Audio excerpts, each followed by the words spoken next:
কোটা সংস্কার আন্দোলনের ইতিহাসে ২০২৪ সালের ১৩ জুলাই ছিল একটি গুরুত্বপূর্ণ দিন। বড় ধরনের সংঘর্ষ না হলেও আন্দোলনের নতুন কৌশল বিস্তৃত হয় দেশের বিভিন্ন অঞ্চলে।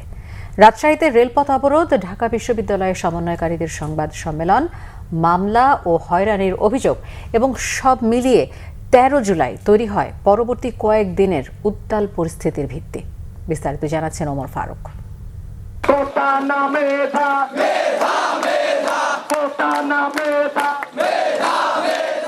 ১৩ জুলাই সকাল থেকে রাজশাহী বিশ্ববিদ্যালয়ে আন্দোলনের কর্মসূচি আরও জোরালো হয়। শিক্ষার্থীরা রেললাইন অবরোধ করলে সাময়িকভাবে ট্রেন চলাচল বন্ধ হয়ে যায়। এর আগে আন্দোলন মূলত ক্যাম্পাস ও সড়কে সীমাবদ্ধ থাকলেও রেলপথ অবরোধের মাধ্যমে তা নতুন মাত্রা পায়।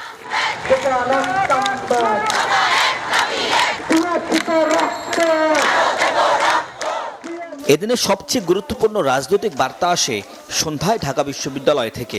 বৈষম্য বিরোধী ছাত্র আন্দোলনের সমন্বয়কারীরা সংবাদ সম্মেলনে অভিযোগ করেন, আন্দোলন দমাতে শিক্ষার্থীদের বিরুদ্ধে মামলা দেওয়া হচ্ছে এবং নেতাকর্মীদের ভয়ভীতি দেখানো হচ্ছে। তারা স্পষ্ট ভাষায় বলেন, এসব পদক্ষেপে আন্দোলন থামবে না, বরং আরও সংগঠিতভাবে কর্মসূচি চালিয়ে যাওয়া হবে।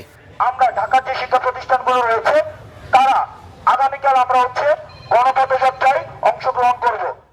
সংবাদ সম্মেলন থেকে আন্দোলনকে দেশব্যাপী ছড়িয়ে দেওয়ার ঘোষণাও আসে।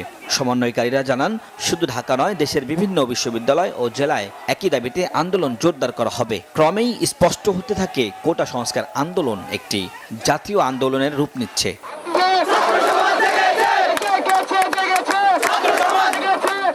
ফ্যাসিস্ট সরকারের দমনপীড়ন আর নানাভাবে ভয়ভীতি দেখানো সরকারের মন্ত্রীদের রক্তচক্ষু এসব জুলাইয়ের মাঝামাঝি এসে বাড়তে থাকে। তবে দুর্দমনীয় ছাত্ররা শুধু তাদের অবস্থানে অনড়ি ছিলেন না, আন্দোলনকে বেগবান করতে নিতে থাকেন নানা কৌশল। তাই ১৩ জুলাইকে কোটা সংস্কার আন্দোলনের এক গুরুত্বপূর্ণ মোড় হিসেবেই দেখা হয়।